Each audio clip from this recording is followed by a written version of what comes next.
Minawati? Gak ada ya. Riri? Hadir Bu. Yogi? Hadir Bu. Meta? Hadir. Dewi? Hadir. Rian? Apa Bu? Pertama? Hadir Bu. Yang mana betul ini ya? Sakit atau hadir ini ya? Tadi hadir tapi pulang sakit Bu. Oke. Dede? Izin. Izin. Ya. Cica? Hadir Bu. Oke. Oke ya, udah ya. Materi pertama yaitu tentang perdamaian. Ada yang tahu apa arti perdamaian? Gak tahu Bu. Perdamaian itu berasal dari kata damai ya, yang artinya hidup tenang, bahagia, tidak ada gangguan, keributan atau permusuhan. Sedangkan berdanaan adalah kata imbuhan, yang artinya membuat atau menjadikan. Jadi perdamaian itu artinya membuat hidup seseorang atau masyarakat menjadi tenang, bahagia, tidak ada keributan dan permusuhan. Untuk selanjutnya yaitu materinya yaitu tentang damai itu indah. Damai berarti tidak ada perang, tidak ada kerusuhan, aman, tentram dan tenang. Perdamaian dapat menunjuk pada persetujuan mengakhiri sebuah perang atau ketiadaan perang atau ke sebuah periode di mana sebuah angkatan bersenjata tidak memerangi musuh. Ya, silakan anak-anak dibuka buku halaman 56 ya. Ya, di sini ada cerita tentang perhatikan gambar di bukunya ya. Di sini ada contoh yaitu tentang terjadi peperangan. Banyak orang meninggal ya. Ya, di sini pada zaman sekarang ini perang antar negara mungkin sudah banyak berkurang. Namun perang yang terjadi akibat konflik sosial, suku, ras masih banyak terjadi, termasuk di Indonesia. Bukan hanya perang yang mengganggu kedamaian hidup orang banyak, tetapi terorisme juga mengancam perdamaian. Di Indonesia sendiri, aksi terorisme pernah beberapa kali terjadi, menimbulkan banyak korban, banyak kerugian, banyak penderitaan, dan menciptakan suasana yang mencekam. Nah, mengapa kita perlu mengajari? Mengapa kita perlu mengetahui apa arti perdamaian? Ya tentunya perdamaian itu indah ya. Kita mungkin pernah mendengar kalimat itu. Damai di mana tak ada perang, tak ada kerusuhan, tak ada konflik, suasana tenang, semua orang hidup dengan tentram. Ya, untuk selanjutnya cara agar menciptakan perdamaian di dunia yaitu dengan cara cinta kasih dan toleransi. Kebencian tidak akan berakhir jika dibahas dengan kebencian. Kebencian hanya akan berakhir jika dibahas dengan cinta kasih. Ini adalah ajaran Buddha. Banyak orang berpendapat bahwa ini adalah ajaran yang telah ditinggalkan zaman yang tidak mungkin diterapkan untuk menyelesaikan masalah pada zaman modern. Bahkan ada yang berpendapat bahwa cinta kasih adalah cara penyelesaian masalah bagi pengecut. Pendapat ini salah total ya. Jika kebencian kita diibaratkan sebagai api yang membakar, maka cinta kasih ibarat air. Coba pikirkan, ketika saat kita sedang membakar api yang membakar, maka cinta kasih ibarat api, ibarat air yang bisa meredam amarah ketika kita sedang marah. Nah, selain cinta kasih, toleransi harus diterapkan jika kita ingin dunia ini damai. Satu hal yang jarang kita ketahui bahwa sesungguhnya setiap orang adalah pribadi yang unik, punya latar belakang, budaya, sifat, dan pola pikir yang berbeda. Adalah tidak mungkin jika kita ingin semua orang punya pendapat atau pandangan yang persis sama dengan kita. Oleh karena itu, janganlah kita memaksakan kehendak kita, karena pemaksaan kehendak pasti menimbulkan pertikaian.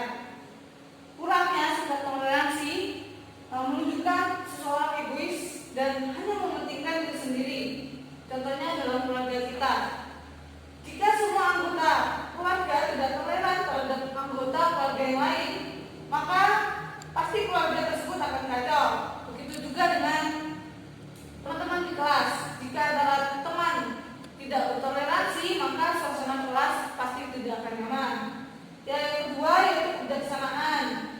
Ada pepatah mengatakan bahwa tidak semua masalah dapat diselesaikan dengan kekerasan. Pepatah ini keliru. Kenyataannya yang benar adalah semua masalah tidak dapat diselesaikan dengan kekerasan. Menyelesaikan masalah dengan kekerasan hanya akan membuat masalah baru. Kita semua adalah manusia modern, yang dimana kita telah punya berbagai pendidikan atau pembelajaran. Hal ini membuat kita menjadi lebih cerdas, lebih bijaksana.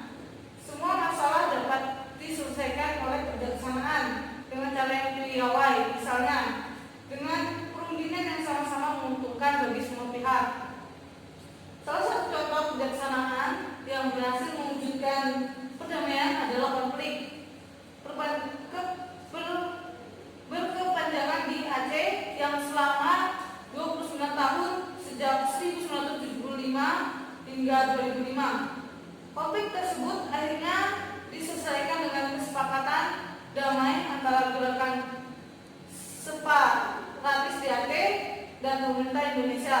Perundingan ini menghasilkan kesepakatan damai yang ditandatangani pada 15 Agustus 2005.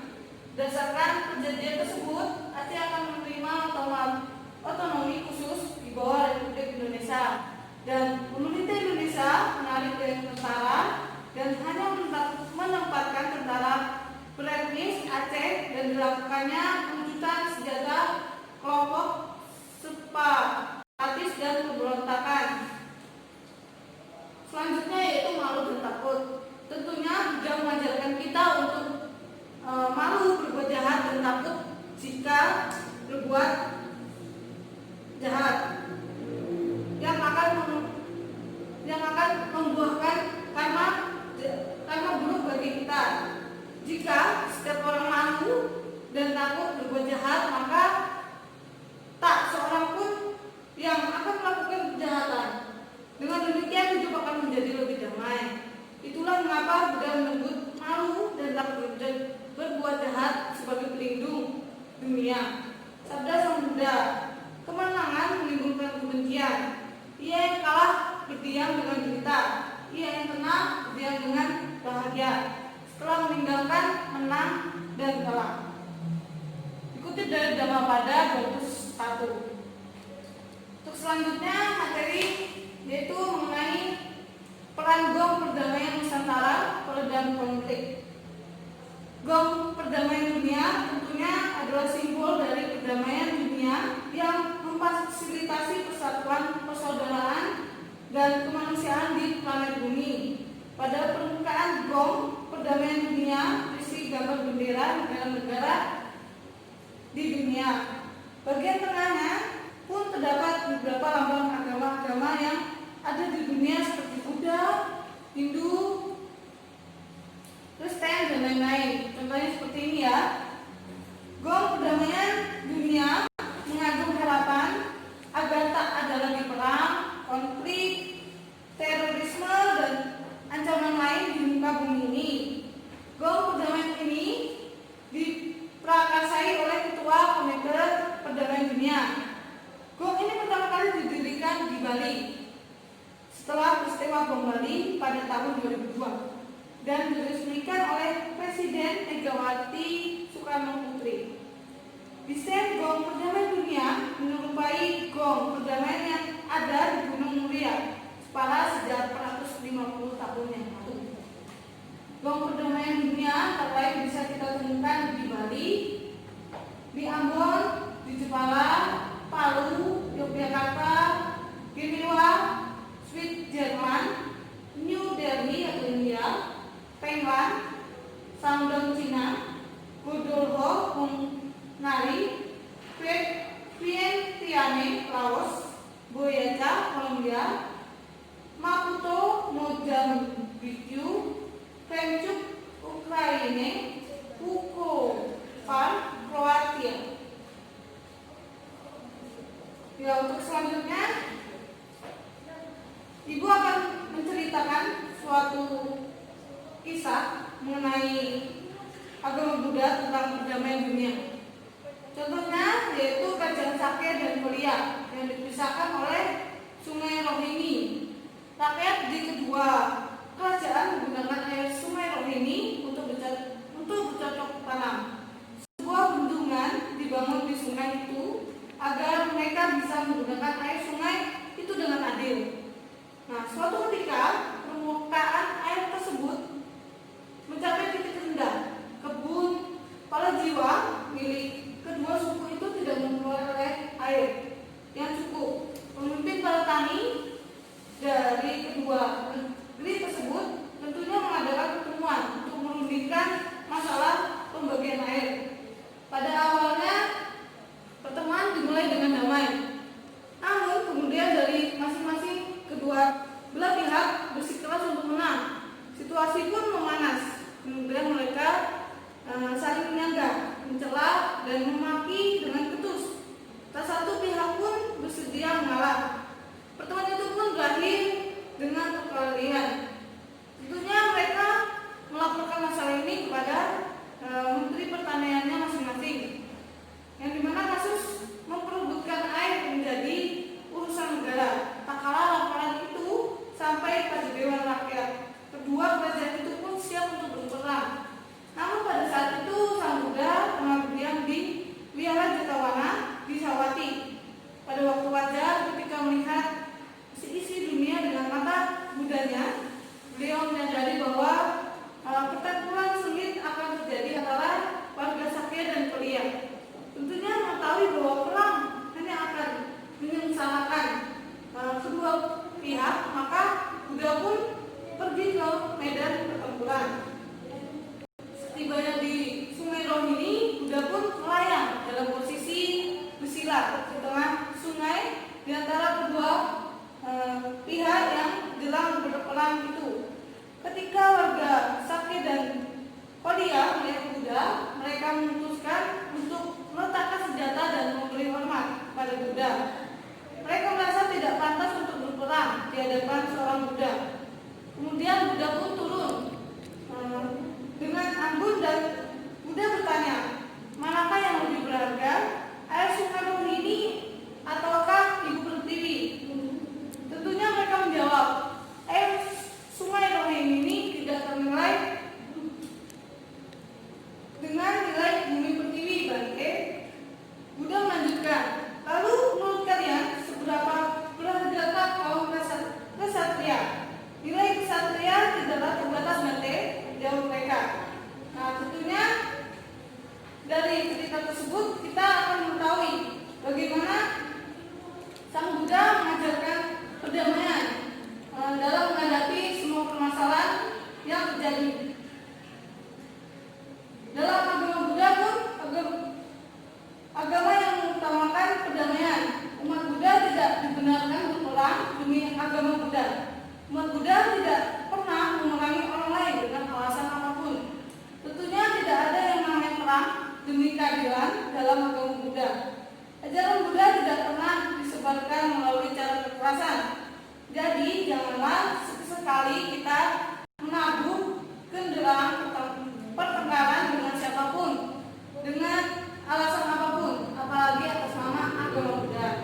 Nah, tentunya Buddha telah meladani dengan contoh yang bagus ketika mendamaikan pertikaian antara suku Sakya dan Korea yang nyaris melakukan perang besar-besaran guna memperebutkan air Sungai Rohini. Buddha dengan tegas menyatakan bahwa tidak seperti kebahagiaan pun yang didapat diperoleh melalui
mengakhiri pelajaran kita pada kesempatan hari ini dengan bersama-sama memanjatkan kaitan kata-kata Arahang Sama Sambuddho Bhagava Buddhang Bhagawantang Abhivade Swakato Bhagavata Dhammo Dhammang Namasam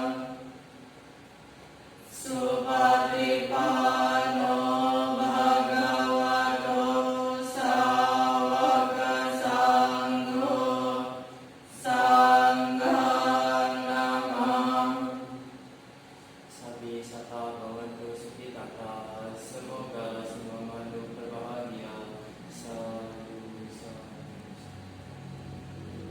Terima kasih Ketua Kelas, silakan duduk. Ya, pada kesempatan pagi hari ini dicukupkan ya